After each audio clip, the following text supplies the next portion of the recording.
ഭാസ്കരൻ മാഷ്ടെ പാട്ട് കേട്ടിട്ട് നീല മാമരങ്ങളിൽ ചാരി നിന്ന് ഇളം തെന്നൽ താളമടിക്കാൻ മറന്നുപോയിട്ടുണ്ട്. കാരണം അത്രയും ഹൃദ്യവും നവ്യവും ലളിതവും സ്നേഹവുമായിരുന്നു മാഷിൻ്റെ പാട്ടിൻ്റെ മധുരം. വിരഹ ഗാനമായാലും പ്രണയഗാനമായാലും സംഭോഗ ശൃംഗാര ഗാനമായാലും ഏത് പാട്ടിനും ആ പാട്ടിൻ്റെ വരിയിൽ മാഷുടെ നാമമുദ്ര ഉണ്ട്. ത്യാഗരാജകൃതിയിൽ ത്യാഗരാജസ്വാമിയുടെ നാമമുദ്ര പോലെ ഭാസ്കരൻ മാഷുടെ പേര് വയ്ക്കുന്നില്ല എന്നേ ഉള്ളൂ. നാമമുദ്ര ആ വാക്കിൽ നമുക്ക് വായിച്ചെടുക്കാം. ഒരു മരണം നടന്നപ്പോൾ, ഏറ്റവും പ്രിയപ്പെട്ടൊരു സുഹൃത്തിൻ്റെ മരണം നടന്നപ്പോൾ, ആ ശവസംസ്കാരത്തിൻ്റെ പശ്ചാത്തലത്തിൽ കറുത്ത മേഘങ്ങളും കടുത്ത കാറ്റും കടലിൻ്റെ ഇരമ്പവുമുള്ള പശ്ചാത്തലത്തിൽ മാഷ് എഴുതിയത് പാർവണേന്ദുവിൻ ദേഹമടക്കി പാതിരാവിൻ കല്ലറയിൽ. പാർവണേന്ദു പർവ്വത്തിങ്കൽ നിൽക്കുന്ന ചന്ദ്രനാണ്, പൂർണ്ണചന്ദ്രൻ. പൂർണ്ണചന്ദ്രൻ്റെ ദേഹം അടക്കുന്നത് പാതിരാവിൻ്റെ കല്ലറയിലാണ്. കവിയുടെ കൽപ്പന അതാണ്. കവിയുടെ കൽപ്പന പ്രകൃതിയോട് സമരസപ്പെട്ടു പോവുകയാണ്. പാർവണേന്ദുവിൻ ദേഹമടക്കി പാതിരാവിൻ കല്ലറയിൽ കരിമുകിൽ കണ്ണീരടക്കിയടക്കി ഒരു തിരി വീണ്ടും കൊളുത്തി.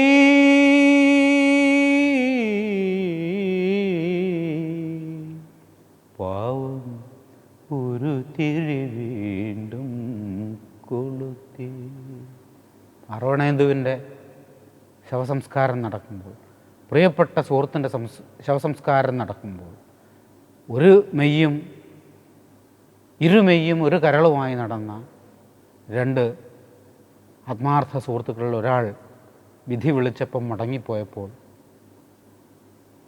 പ്രകൃതി പോലും അസാമാന്യമായ സ്നേഹബന്ധത്തിൻ്റെ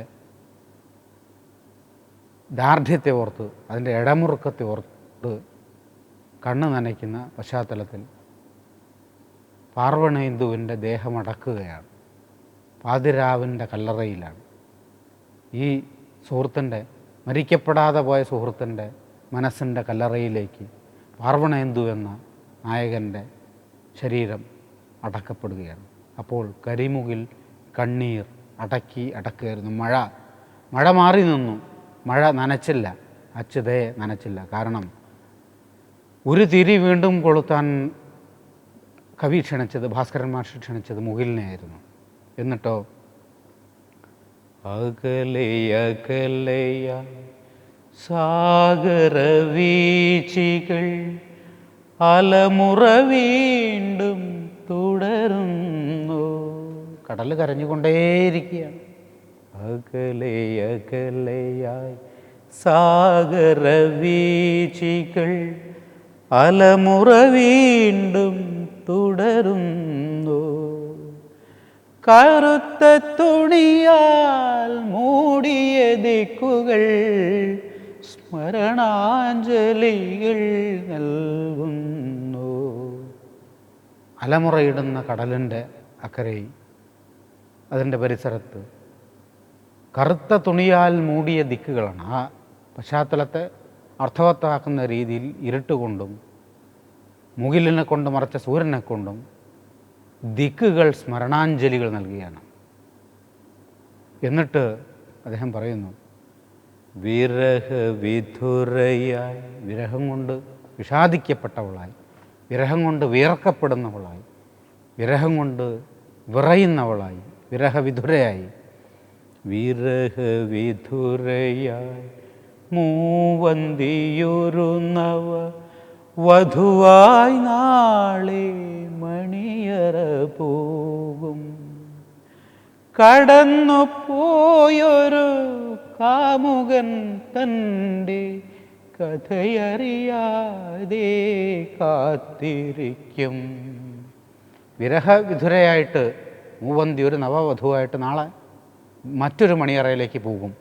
കാരണം നമ്മൾ നേരത്തെ പറഞ്ഞു, നാളികേരത്തിൻ്റെ നാട്ടിൽ നാഴിയിടങ്ങഴി മണ്ണുണ്ട്, അതിൽ നാരായണക്കിളി കൂടുണ്ട്, അതിൽ നാലുകാലോല പുരയുണ്ട്, അതിൽ നോമ്പും നോറ്റെന്നെ കാത്തിരിക്കുന്നൊരു പെൺകുട്ടിയുണ്ട്, ചാമ്പയ്ക്കച്ചുണ്ടുള്ള പെൺകുട്ടിയുണ്ട്, ചന്ദനക്കവിളുള്ള പെൺകുട്ടിയുണ്ട്, ചാട്ടുളിക്കണ്ടുള്ള പെൺകുട്ടിയുണ്ട്. ഓരോരോ തീവണ്ടിയും മദ്രാസിൽ നിന്ന് ഒറ്റപ്പാലത്തേക്ക് കല്ലടിക്കോടൻ മലന്താഴ്വരയിലേക്ക് കടന്നു വരുമ്പം കാത്തിരിക്കുന്ന പെൺകുട്ടിയുണ്ട് എന്ന് പറയുന്നു.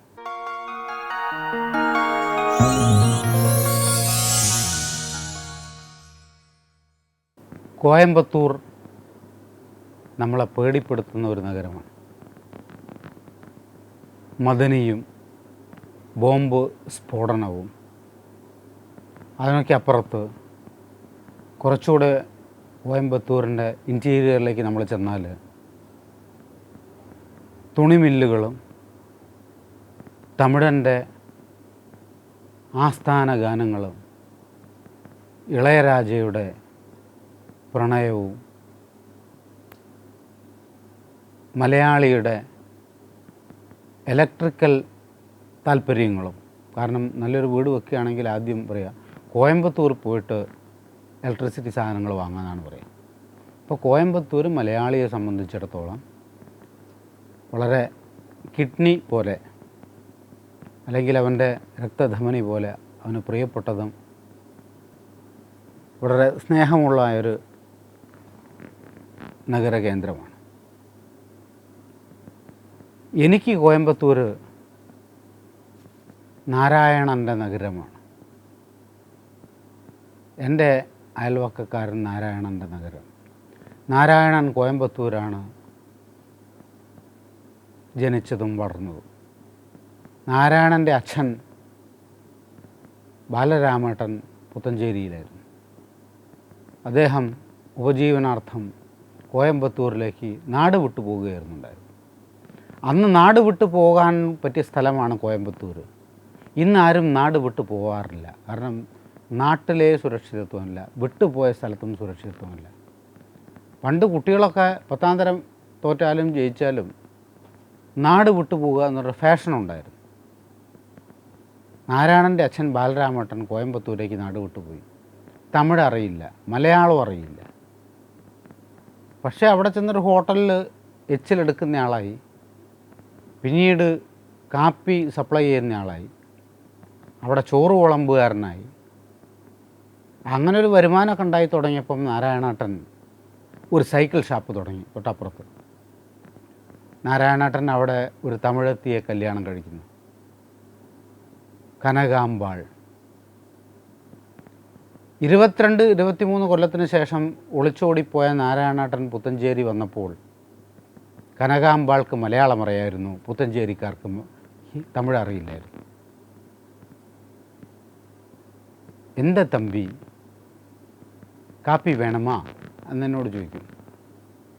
അപ്പോൾ അന്ന് തമിഴും മലയാളവും ഹിന്ദിയും തെലുങ്കും ആഫ്രിക്കൻ ഭാഷയൊക്കെ അന്നൊന്നും എനിക്കൊക്കെ വേണ്ടി വന്നാൽ വഴങ്ങും. അതിൻ്റെ വ്യാകരണം സൗന്ദര്യശാസ്ത്രം അറിഞ്ഞിട്ടല്ലത്. ഞാൻ കാപ്പി വേണം. അങ്ങനെ കനകാമ്പാളിൻ്റെയും അവരുടെ ഭർത്താവിൻ്റെയും മകനായി ജനിച്ച നാരായണൻ ഒരു അത്ഭുത വസ്തുവുമായിട്ടാണ് പുത്തഞ്ചേരി ഇറങ്ങിയിരിക്കുന്നത്.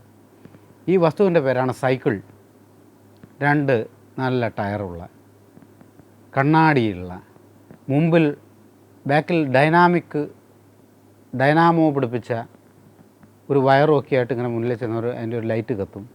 രാത്രിയിലും ചൂട്ടിൻ്റെ വെളിച്ചമില്ലാതെ, മിന്നാമിനുങ്ങിൻ്റെ സഹായമില്ലാതെ, ചന്ദ്രൻ്റെ വെളിച്ചമില്ലാതെ നാരായണന് പാറിപ്പറക്കാവുന്നൊരു വാഹനമായിരുന്നു. ശിവന് നന്ദിയെപ്പോലെ, മഹാഗണപതിക്ക് എലിയെപ്പോലെ നാരായണൻ്റെ വാഹനമായിരുന്നു സൈക്കിൾ. അപ്പോൾ ഇത് കണ്ടപ്പോൾ ഞാൻ ജീവിതത്തിൽ സൈക്കിൾ കണ്ടിട്ടില്ല. ഞാൻ പറഞ്ഞു, നാരായണ, എനിക്ക് ഇതിൻ്റെ മുകളിലൊന്ന് കയറണം, ഒറ്റയ്ക്കൊന്ന് യാത്ര ചെയ്യണം. അങ്ങനെ നാരദാർക്കും കൊടുക്കില്ല. ഇതെന്തൊരു വലിയൊരു നോബൽ സമ്മാനം കിട്ടിയ എഴുത്തുകാരൻ്റെ ജാടയിലായിരുന്നു നാരായണൻ. സമ്മാനം തൊട്ട് വെക്കാൻ സമ്മതിക്കില്ലല്ലോ. ഇവിടെ കേന്ദ്ര സാഹിത്യ അക്കാദമി അവാർഡും സംസ്ഥാന അവാർഡും ഒക്കെ കിട്ടുന്ന ആൾക്ക് നോബൽ സമ്മാനം കിട്ടിയാൽ ആരും കൊടുക്കില്ല തൊടാൻ. അതുപോലെ ആയിരുന്നു നാരായണൻ്റെ സൈക്കിള്. പക്ഷേ അന്ന് ഞാൻ പാട്ട് പാടുമായിരുന്നു. പാട്ട് പാടുന്ന നാരായണന് ഏറ്റവും ആര് പാട്ട് പാടിയാലും അതൊരു ഉറാങ്ങുട്ടാങ് പാടിയാലും നാരായണന് ഇഷ്ടമാണ്. പാട്ടിൻ്റെ ബലത്തിൽ ഞാൻ നാരായണൻ്റെ സൈക്കിൾ പഠിക്കാൻ തുടങ്ങി. നിർഭാഗ്യം എന്നേ പറയുള്ളൂ, ഒരു മാസത്തോളം ആ സൈക്കിൾ ഭൂമിയിൽ ജീവിച്ചില്ല. പിന്നീട് ഞാൻ കണ്ടിട്ടുണ്ട് വളരെ വർഷങ്ങൾ കഴിഞ്ഞപ്പം നാരായണൻ്റെ സൈക്കിളിൻ്റെ ഹാൻഡിൽ ബാർ ഒരു സ്ഥലത്തും അതിൻ്റെ ടയർ ഓരോ സ്ഥലത്തും അതിൻ്റെ ഡൈനാമോ മറ്റൊരു സ്ഥലത്തുമായിട്ട് ഒരു ചരിത്ര സ്മാരകം പോലെ, അല്ലെങ്കിൽ ഏതോ ബോംബേറിനാൽ തകർക്കപ്പെട്ട വിമാനം പോലെ നാരായണൻ്റെ വീട്ടിൽ ഇന്നും ആ സൈക്കിളുണ്ട്. നാരായണനെക്കുറിച്ച് പറയാൻ കാരണം ഭാസ്കരൻ മാഷെക്കുറിച്ച് ഓർത്തപ്പോഴാണ്. നാരായണൻ്റെ കല്യാണത്തിന് നാരായണൻ ക്ഷണിക്കാൻ വന്നു. എൻ്റെ കല്യാണമാണ്. നാരായണൻ്റെ കല്യാണ ദിവസമുള്ള ഒരു വിശേഷം എന്താണെന്ന് വെച്ചാൽ, അന്നാണ് ഒരു പ്രണയം എന്നൊരു വികാരം എൻ്റെ മനസ്സിലേക്ക് ജീവിതത്തിൽ ആദ്യമായിട്ടുണ്ടാകുന്നത്. കാരണം അതുവരെ ഞാൻ പ്രണയിച്ചില്ല, അതിനുശേഷവും പ്രണയിച്ചിട്ടില്ല. എൻ്റെ മൂത്ത അമ്മാവൻ്റെ മകളും അമ്മാവനും അമ്മായിയും പുത്തഞ്ചേരിയിൽ എൻ്റെ തറവാട്ടിലേക്ക് വരികയാണ്. ഒരു വശത്ത് നാരായണൻ്റെ കല്യാണം, മറുവശത്ത്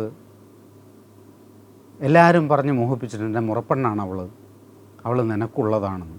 അന്നൊക്കെ അങ്ങനെയാണ് മുറപ്പെണ്ണ്. അപ്പോൾ അതിനുള്ള അർഹത ഉണ്ടോ എന്നുള്ളതൊന്നും നമ്മൾ ചിന്തിച്ചിട്ടില്ല. അപ്പം മുറപ്പെണ്ണ് എൻ്റേതാണല്ലോ. അങ്ങനെ എനിക്ക് നാരായണൻ്റെ വീട്ടിലും പോകണം. കാരണം എന്നെ ആദ്യമായിട്ട് സൈക്കിൾ ഓടിക്കാൻ പഠിപ്പിച്ച നാരായണൻ ആ സൈക്കിൾ അവസാനം ഒരു ബ്ലാസ്റ്റിങ്ങിൽ തകർത്ത ഞാൻ കമ്മിറ്റ്മെൻ്റ് ഉണ്ട് എനിക്ക് നാരായണൻ്റെ കല്യാണത്തിന് കൊണ്ട്. എൻ്റെ മുറപ്പെണ്ണ് വരുന്നുണ്ട്, എനിക്ക് ജീവിതത്തിൽ പറഞ്ഞുറപ്പിക്കപ്പെട്ട മുറപ്പെണ്ണ്.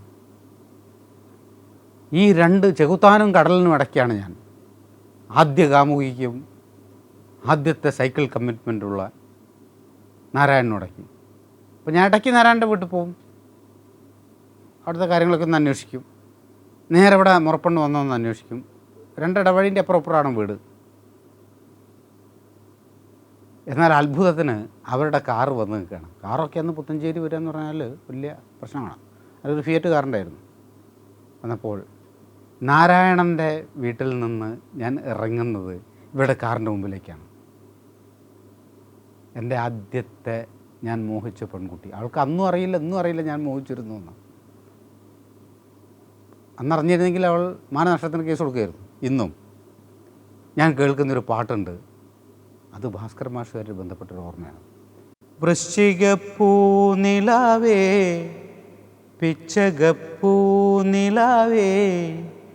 മച്ചിൻ്റെ മേലിരുന്നൊളിച്ചു നോക്കാൻ ലജ്ജയില്ലേ ലജ്ജയില്ലേ നിനക്കൂ ലജ്ജയില്ലേ. തച്ചോളി മരുമകൻ ചന്തു എന്ന ചിത്രത്തിന് വേണ്ടി ഭാസ്കരൻ മാഷ് എഴുതിയ പാട്ടും എൻ്റെ പ്രണയത്തിനും എൻ്റെ നാരായണനും ഇടയ്ക്കുള്ള ഒരു സമുദ്രമായിരുന്നു. മച്ചിൻ്റെ മേലിരുന്ന് ഒളിച്ചു നോക്കാൻ ലജ്ജയില്ലേ എന്ന് മാഷ് ചോദിക്കുമ്പോൾ ഞാൻ എൻ്റെ മുറപ്പെണ്ണ് അവൾ ഒരു കാറിലിറങ്ങിയിട്ട് വരുമ്പം ഒരിടവഴിയിൽ നിന്ന്, നാരായണൻ്റെ വീടിൻ്റെ ഇടവഴിയിൽ നിന്ന് ഒളിഞ്ഞു നോക്കുകയായിരുന്നു എൻ്റെ കാമുകിയെ. അവൾക്കും അറിയില്ല, ഇന്നും അറിയില്ല. മോഹമാണ്, പ്രണയമാണ്. ആരൊക്കെയോ പറഞ്ഞ് മുത്തശ്ശിയും ഏട്ടന്മാരും വലിയച്ചന്മാരൊക്കെ പറഞ്ഞു എൻ്റെ പെൺകുട്ടിയെ അവളെന്ന് പറഞ്ഞ് മോഹിപ്പിച്ചു. അതിൻ്റെ ഒരു ഇൻടോക്സിക്കേഷനിലായിരുന്നു ഞാൻ. ഇളമാവിൻ തയ്യേ തളിർത്ത പോലെ വയനാടൻ വാഗത്തൈ പൂത്ത പോലെ ഇളമാവിൻ തയ്യേ തളിർത്ത പോലെ വയനാടൻ വാഗത്തൈ പൂത്ത പോലെ വാനത്തെ വളർമഴവില്ലു പോലെ എൻ്റെ മാറത്തുമയങ്ങും ഈ മംഗളാംഗിയേ അരുതേ അരുതേ നോക്കരുതേ. വൃശ്ചികപ്പൂനിലാവേ പിച്ചകപ്പൂനിലാവേ മച്ചിൻ്റെ മേലിരുന്നൊളിച്ചു നോക്കാൻ ലജ്ജയില്ലേ ലജ്ജയില്ലേ നിനക്കൂ ലജ്ജയില്ലേ. നാഗീയ സുന്ദരി മഞ്ഞണി രാത്രിയിൽ നാണിച്ചു നാണിച്ചു നഖം കടിച്ചു. നാഗീയ സുന്ദരി മഞ്ഞണി രാത്രിയിൽ നാണിച്ചു നാണിച്ചു നഖം കടിച്ചു. വാതിലിൻ പിറകിലെ നവവധു പോൽ നിൽക്കേ വാതിലിൻ പിറകിലെ നവവധു പോൽ നിൽക്കേ വാതായനത്തിലൂടെ നോക്കരുതേ അരുതേ അരുതേ നോക്കരുതേ. വൃശ്ചികപ്പൂനിലാവേ പിച്ചകപ്പൂനിലാവേ മച്ചിൻ്റെ മേലിരുന്നൊളിച്ചു നോക്കാൻ ലജ്ജയില്ലേ. ഉണ്ടായിരുന്നു ലജ്ജ. അവളെ ഇടവഴിയിൽ നിന്ന് എൻ്റെ വീട്ടിലേക്ക് നടന്നു പോകുമ്പോൾ ആ കുട്ടിയെ നോക്കാൻ എനിക്ക് ലജ്ജ ഉണ്ടായിരുന്നു. എവിടെയോ ഒരു കുറ്റബോധം, എവിടെയോ ഒരു പരിഭ്രമം. എനിക്ക് അർഹതപ്പെട്ടതല്ല, എനിക്ക് വിധിക്കപ്പെട്ടതല്ല എന്നൊരു കുറ്റബോധം. അത് ഇന്നും എൻ്റെ ഭാര്യയോട് മാത്രമേ ഞാൻ പറഞ്ഞുള്ളൂ. ബീനയുടെ അടുത്ത് ഞാൻ പറഞ്ഞിട്ടുണ്ട്. അവളോട് ഞാൻ പറഞ്ഞു, അരികിൽ നീ ഉണ്ടായിരുന്നെങ്കിൽ എന്നുള്ള പാട്ട് നമ്മൾ ഓൻ നിസാറിൻ്റെ മനസ്സിലേക്ക് സഞ്ചരിക്കുന്ന വഴിയിൽ നമുക്ക് ആ വിഷയങ്ങൾ പറയാം.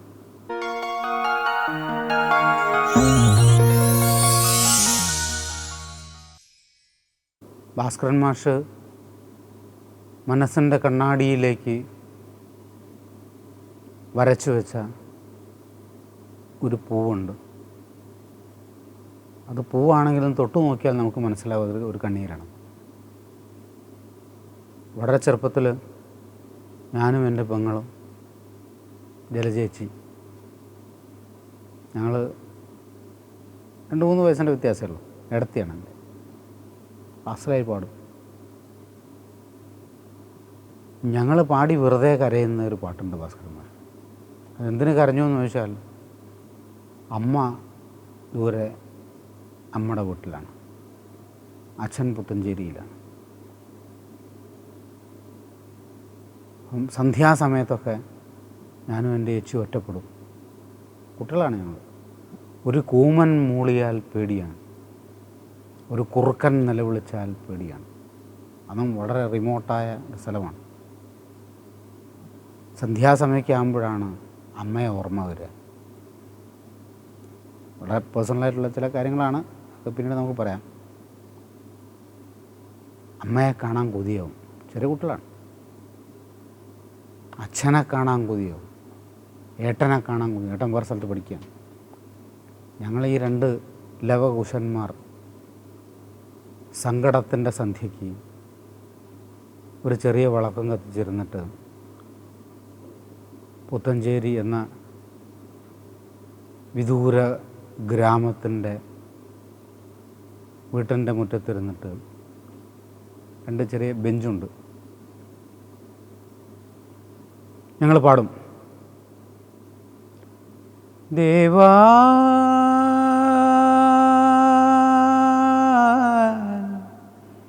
ദേവാ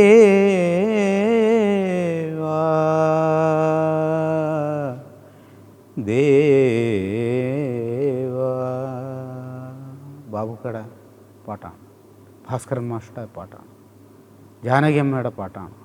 അത് മലയാളിയുടെ പാട്ടാണ്, അത് മരിച്ചവൻ്റെ പാട്ടാണ്, അത് ജനിക്കുന്നവൻ്റെ പാട്ടാണ്, അത് പ്രണയിച്ചവൻ്റെ പാട്ടാണ്.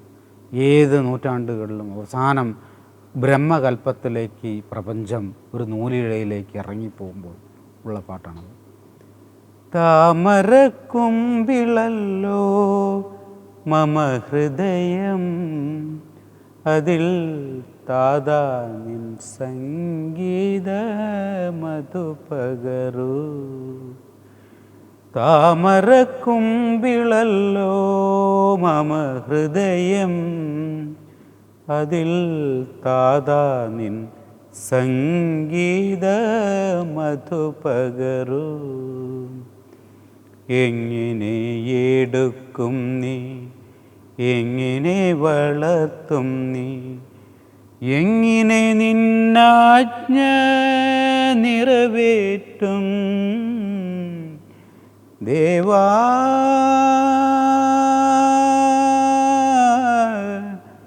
ദേവാ ദേവാ.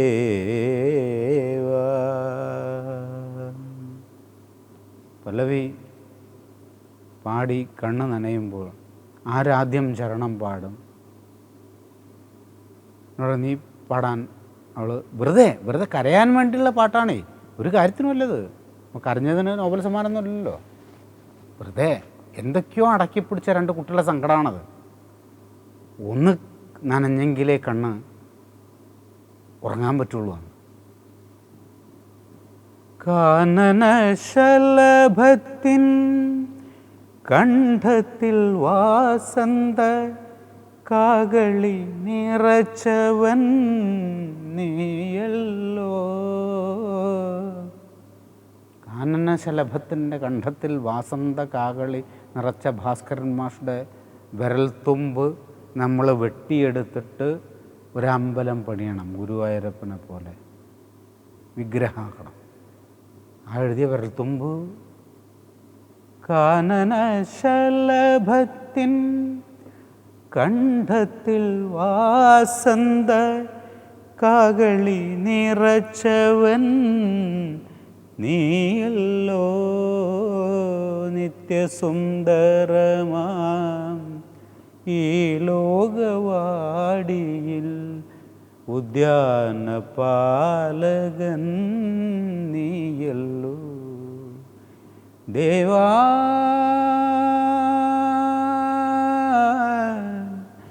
ദേവാ.